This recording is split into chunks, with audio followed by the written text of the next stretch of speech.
अस्सलाम वालेकुम। दी academy of motivation के साथ मैं हूं आपका स्पीकर अवैस सहील और हम कर रहे हैं कोर्स कोड 1429 की लेक्चर सीरीज को।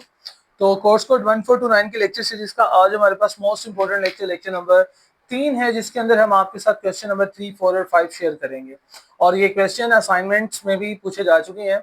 तो स्टूडेंट्स, एक तो आप अपने असाइनमेंट क्वेश्चन को भी यहाँ से देके सॉल्व करके सबमिट करवा सकते हैं, और सेकेंड जो हमारा पर्पस है, हमारा जो मकसद है वो ये है कि आपको ये सवाल समझाए जाए ताकि आप पेपर में बैठें और पेपर में बैठ के क्वेश्चन को किस तरह से प्रिपेयर करना है, प्रेजेंट करना है, आपको पता हो।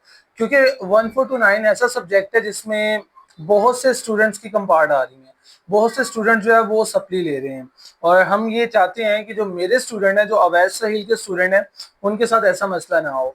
इसीलिए हम आपको एक एक सवाल आसान तरीके से समझाएंगे ताकि आप पेपर में बैठें, उसको अच्छे से प्रिपेयर करें, प्रेजेंट करें और आप पास हो सकें। तो फर्स्टली, अगर आप चैनल पे न्यू है तो जल्दी से चैनल को सब्सक्राइब कर लीजिए, बेल आइकन पे क्लिक भी कर दीजिए ताकि हमारी आने वाली हर नई वीडियो आप तक आसानी से पहुंच सके। तो let's start the game students. हम कर रहे हैं कोर्स कोड 1429। तो कोर्स कोड 1429 का आज हम करेंगे क्वेश्चन नंबर 3। क्वेश्चन नंबर 3 में वो कहता है, इससे पहले लेक्चर नंबर 2 में हम आपके साथ 1 और 2 क्वेश्चन शेयर कर चुके हैं और लेक्चर नंबर 1 में हम आपको कंप्लीट क्वेश्चंस के मुतालिक एक्सप्लेन कर चुके हैं। अब question number 3, the data on Oaken storm in the USA for the last 50 years is given below. ठीक है, ये उसने आपको डाटा दे दिया है और ये उसने दो चीजें आपको मालूम करने के लिए कही हैं, जिनमें से नंबर 1 है जी, दरवाजा बंद करते हैं, construct probability distribution for this data. ठीक है, हमने कंस्ट्रक्ट प्रोबेबिलिटी डिस्ट्रीब्यूशन यानी डाटा की डिस्ट्रीब्यूशन करनी है। ठीक है जी। उसके बाद वो कहते हैं जी, ड्रॉ अ हिस्टोग्राम, और सेकंड हमने इसका बनाना है हिस्टोग्राम, यानी स्टैटिस्टिकली क्वेश्चन है, आसान है, आप 10वीं में भी करके आए हैं और आपने 9वीं में भी ये सवाल किया हुआ है।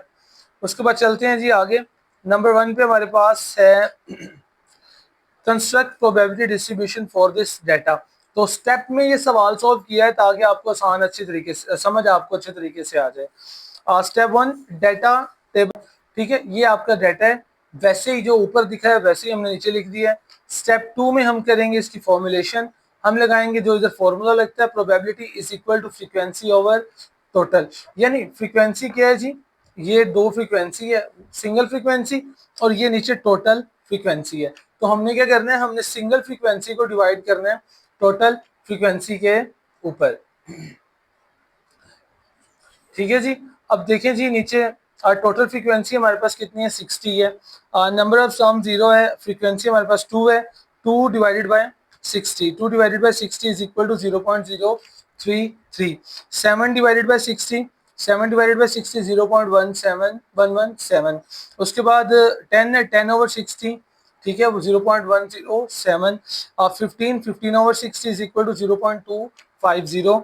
7, 7 over 60 is equal to 0.117। 12, 12 over 60 is equal to 0.200, और लास्ट है 7, 7 over 60 is equal to 0.117। ठीक है, अब इन सबको जब हम ऐड करेंगे तो ये बन जाएगा 1.00। तो पहले सवाल में उसने हमें क्या कहा था, पहले सवाल में उसने हमें कहा था कि भाई आपने प्रोबेबिलिटी डिस्ट्रीब्यूशन करनी है। ठीक है, हमने डिस्ट्रीब्यूशन कर दी है डाटा की, हमने बता दिया जी कि इसकी प्रोबेबिलिटी डिस्ट्रीब्यूशन में प्रोबेबिलिटी पी जो है वो बराबर आएगी आपकी 1.00 के। तो सवाल नंबर 3 का पहला हिस्सा तो हमारा सॉल्व हो गया। आई होप सो कि आपको समझ आया होगा, और अगर समझ आया है तो वेल एंड गुड, और अगर समझ नहीं आया तो आप पर्सनली मैसेज करके पूछ सकते हैं कि सर जी समझ नहीं आया, दोबारा समझा दें। कमेंट सेक्शन में भी कर सकते हैं, और हमारी डिस्क्रिप्शन में कॉन्टेक्ट नंबर होगा, उस पर भी रब्ता कर सकते हैं। आगे चलते हैं हम इसी सवाल के बी पार्ट पे। बी में वो कहते हैं हिस्टोग्राम हमने ड्रा करना है फ्रीक्वेंसी डिस्ट्रीब्यूशन बेस के ऊपर। ऊपर फ्रीक्वेंसी हमें दी हुई थी, तो फ्रीक्वेंसी बेस पे हमने हिस्टोग्राम बनाना है। अब हिस्टोग्राम के लिए दो चीजें जो है वो अहम है, एक एक्स एक्सिस है और सेकंड वाई एक्सिस है। एक्स एक्सिस जो होते हैं वो उफकी होती हैं, और वाई एक्सिस जो होती है वो अमूदी। ठीक है जी। नंबर ऑफ स्टॉर्म 0 to 6 जो है वो आपके एक्स एक्सिस है, और 0 to 15 फ्रीक्वेंसी जो है आपकी वो है अमूदी। ठीक है जी। अफकी अमूदी क्या होता है, एक्स और वाई, नीचे जब मैं आपको ग्राफ बनाऊंगा फिर समझाऊंगा। ठीक है जी। आगे नीचे आ जाए ग्राफ पे, ये बना हुआ है ग्राफ। देखिए देखिए ऊपर अभी हमने पढ़ा था एक्स एक्सिस और वाई एक्सिस, तो ये जो नीचे वाली लाइन है ये आपकी है एक्स एक्सिस, और ये जो ऊपर वाली लाइन है ये आपकी है वाई एक्सिस। अब वाई एक्सिस क्या था? वाई एक्सिस टोटल थी फ्रीक्वेंसी, और एक्स एक्सिस क्या था? आपकी नंबर ऑफ स्टॉर्म्स, यानी जिन्हें हमने कहा था हमारा है एक्स। अब देखिए जी, जीरो, जीरो कितना था? टू।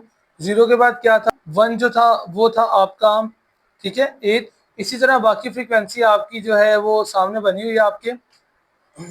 इसी तरह देख लीजिए बाकी जो है, अगर तो टू है तो टू जिसके बराबर है उसके सामने मार्क कर लीजिए। थ्री है, थ्री जिसके बराबर है उसके सामने मार्क कर लीजिए। फोर है, फोर जिसके सामने है उसको मार्क कर लीजिए। फाइव, फाइव के सामने जो फ्रीक्वेंसी से मार्क कर लीजिए। इसी तरह आपका एक हिस्टोग्राम ड्रा हो जाएगा। आई होप सो कि आपको हिस्टोग्राम की समझ आई होगी। एक्स एक्सिस, वाई एक्सिस, आपने नंबर ऑफ स्टॉर्म्स जो आपके एक्स हैं उनको फ्रीक्वेंसी के बराबर तक लेके जाना है और एक खत खींचना है, और बाद में उस खत को आपने कलर कर लेना है। तो ये था आपका क्वेश्चन नंबर 3।